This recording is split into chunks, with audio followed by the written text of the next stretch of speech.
dominant. The Alice is going to go in and just get absolutely shredded every single time, and they're going to play the front to back this way. Yeah, a lot of inspiration from G2. That's an absolute banger. I think they need, I was going to say, I think they need to send the Corki mid now. I don't think Corki can lane into, this Kog'Maw at all, and I love this Zig swap over. Reminder, we haven't really spoken about it. LR have pretty much solidified that bot lane is not going anywhere near that tower of LR. Primal Surge, Velia looking to invade. Baus now potentially looking for some more flashes on forward for the slow. Velia gonna miss the spear because of a flashback, but it doesn't matter because the decimating smash knockup is still there for SLCU, begins to dodge away. Hit by that one, flash on forwards, and a nice gang top. Count how many official losses LR have on one hand, it feels like this year. Yeah, we've seen some scrim say against the likes of Garm as Baus ints into the tower in tier 2. The difference between Corki Azir of years past and Corki Azir of now is there is no package, and Corki, generally speaking, a little bit more of an earlier skewed champion than he was. However, Nemesis has to take it back. Very low in HP, very low in mana. I don't think they actually can contest from the side of LR. Doesn't look like it at all, and Dank, of course, will have his smite up, gets all three quite happily, and that feels pretty good here. But they've given it up, so SLT just drops half a wave to make that, and that's a little bit awkward. We'll just go pick up what he can. Glacier Fisher now drops to the Torre, who doesn't actually have his own ult available, so has to flash away, hit by that Winter's Bite, needs to dodge away from the spear by headbutting forward Velia onto the turret, eating a lot of damage. Senkuk trying to turn it around, Valkyries forwards Velia, up into the human form, but Danka now here, it's a 1-for-1 right now, Senkuk's flashing away. For Velia going towards the top side, taking the cracks means that you're later on around that river, and Verdant managed to secure themselves the first dragon. In for the first game, Kedra was playing support, Reckless was playing as AD carry, but we're back to normal for Los Ratones as Velia's top Baus. sides. Can look for some more. Out comes the potential turnaround. Well, then it comes on down. No flash. Does have a Deathbringer stance though. Damage onto Velia. It's brutal. Oh my days. The slow comes on forward. Q3 onto Baus. Grass keeps Baus alive. Jump forward. Loses it. Lich Base not enough. Another heal. And Baus has to leave as well. 1v2 secured by Aatrox. All right. There you go. That's how it's supposed to play. But now on the other side, Senkuk's in danger. Crowny going to be deleted a kill. Throws out that caustic spittle and picks up a kill. Satchel charge can absolutely delete a turret in short order. Torret finds Baus here, headbutts him towards Danka, Twisted advance forward, Senkuk's over here, may well be donated the kill, comes forward with the Force Bomb, begins to throw out some rockets and the Gatling gun. And Bausy, I don't really think has much of a way out of this. Nature's Grasp comes on forwards, doesn't quite catch Velia, who no longer has a top laner to really play around. Objective. Yeah, and that's a great start, right, for Verdant. You're very happy taking that early game. Again, you're scaling in low with the Aatrox, the Corki. Yeah. How aggressively do they want to play this? Not too bad. It's Crowny who TP's in. Baus, it's going to start becoming more of a buff bot and less of a damage bot as the game goes on. You've got Azir and Kog'Maw becoming the primary carries for the team. Picture and picks like you got another javelin toss, just free aimed, and that's going to prevent this turret going on down. Unfortunate there from Senkuk's. Oh, that was a great defense, but they got what you got expect when you pick more of a power-eating carry over in the bot, and as Baus has found himself in a precarious situation once again. Gets knocked out of his decimating smash, headbutted away. Senkuk gets the kill. Did pick up the spot there. Yeah, Tori is coming though through the rotation. He does have the Solari as well. Like, he's not going to be there in time. He went around. Took he the went wrong route. around. Oh, look at Tori's positioning. He's been spotted. He's been spotted. Definitely could look for something. Nemesis now potentially in danger. Flashes to interrupt the Sifting Sands. Tries to get some value back, but Danka is just there to get on top of him, and they kill off the Azir. 11. I feel like Alarm like permanently pinging, so I'm not sure what has happened there. Hold up. Velia's in danger. He got picked up by the Maokai, and they pick up a kill on the jungler, and now they can do Verdant have taken 2 kills for themselves. 2 questionable kills, I want to say. Again, Nemesis saw Tor on the top of the map, fell for the gank. Velia threw himself in as a Baus is trying to kill the cow right there, but you obviously can't milk those. Baus. Ow. Oh my days, the last auto. Can't quite get it. Bouncing bomb just wide. And Baus gets out alive. Can tell I've been casting G2 Hell recently. Changed my pronouns around out of nowhere. But there we go, Nemesis. Gonna try and get onto the river and gain control of it. Yeah, I feel like the Maokai ult being down, it's kind of bells ringing for Alara here. However, look at Torre! Look at Torre! Wonderful flank! And the bug is again one of those ex-Splice players coming out to play. Great work from him. Baus gonna try and come on in. What is he doing? Gonna find some value. Look at Senkuk's on the flank. Trying to win 1v1, but Settle the not. A 3-man pulverized. Torre again! He was always an Alistair player. What value he finds. Green for Verdant and green for the absolute... That the 4 versus 5 just suddenly becomes a 4v3 in favor of Verdant. And what a fantastic knockup right there as a have a continuation on live.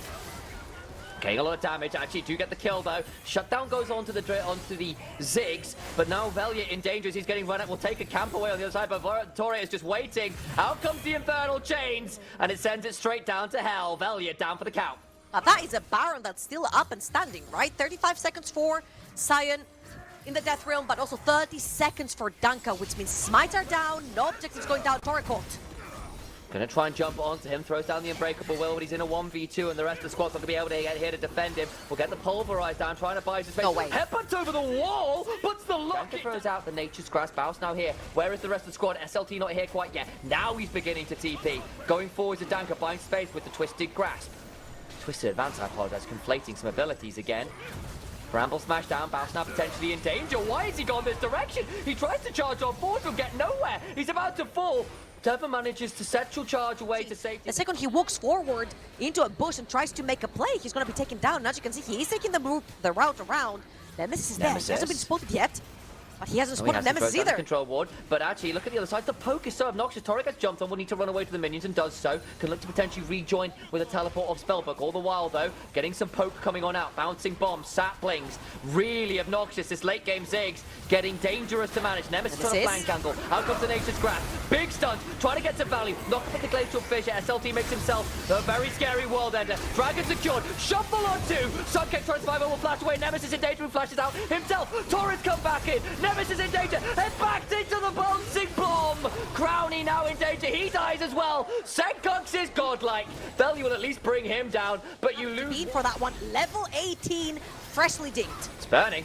And again, where is Dank? He doesn't have flash to get in here. How do you get to the damn pit? He won't be able to. They pull off the Baron, and they don't want to rush it or risk it. Nature's Grasp came on through. Look at the backline. SLT's TP'd in. Now he's in danger. Passive from Brawl. Comes on down on top of him, but he gets onto Reckless Death. Bring his stance. Gets so much healing back. Torre jumps onto Cosmore, and Crowdy's down again. Bouse can't buy enough space as SLT and Torre back away from the danger. The World Ender about to time out. SLT will You can actually play these fights, right? Brawl, Sion, make it really difficult for you to stick on a target. Talking about sticking on a target, I think they stuck onto Nemesis and took him down.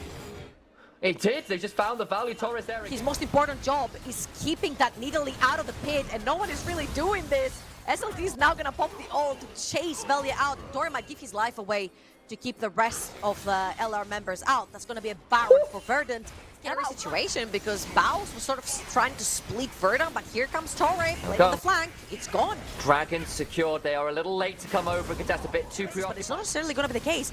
They're just trading soul for Baron. They're looking. Verdant is just actually looking to use that Baron potentially to end the game, because if you don't end the game on that Baron, you've traded something that permanently stays in the game for something that's temporary.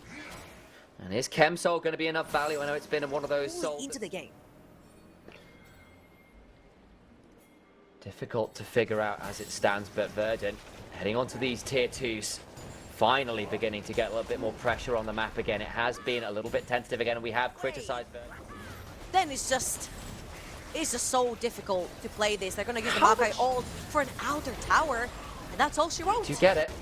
Baus has gone not on the other side. They've started up Elder. Verdant, you need to come and fight. You cannot be left caught out as the Nature's Grasp comes on forward. Velia in danger. He's not in the pit right now. Trying to run this one down. Redemption spotted out. Baus is dead. ZLD in the backline. Knock up on Nemesis. Goes golden. But for how much longer can he survive? Gets knocked up again. Slides away. Survives. Baus's zombies doing work. But what about the Elder? It's been leashed and Verdant are on it.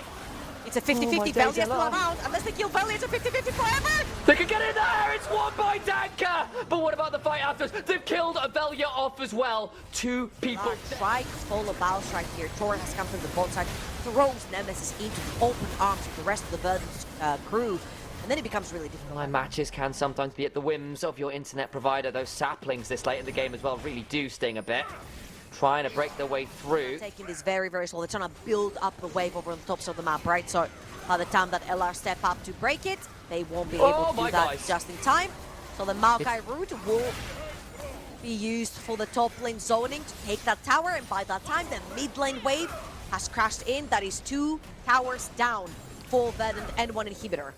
The inhibitors just disappear in the blink of an eye. If Verdant get to auto the turrets they go, you can see why LR were forcing those waves away, because with all of the AP, hang on, Torren gets on top of Velia, gets the stun with the trample, in comes the Mega Inferno Bomb! Burn is brutal, but I think the Elder's timed out just long enough that that won't be the execute. Senkux eats a few soldiers, but that will give the inhibitor nonetheless to Verdant. 2 down, 1 remains in the bot lane. Looking to get into the back line.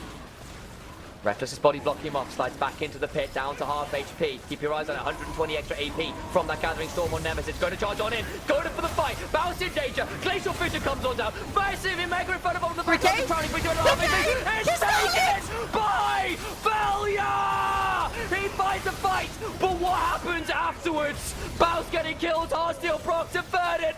All of the hard work goes up in flames. The dragon screams in defiance and push and pull. It does not give a flying damn. Lost Ratones will not be exterminated.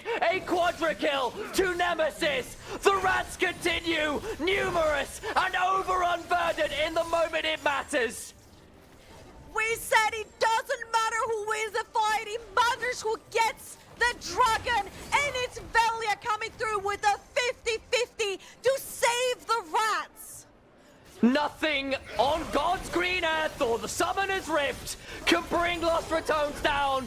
4-0 in groups of Verdant. It is heartbreak, pure and simple. 55 minutes on the clock. Lost Ratones win the game.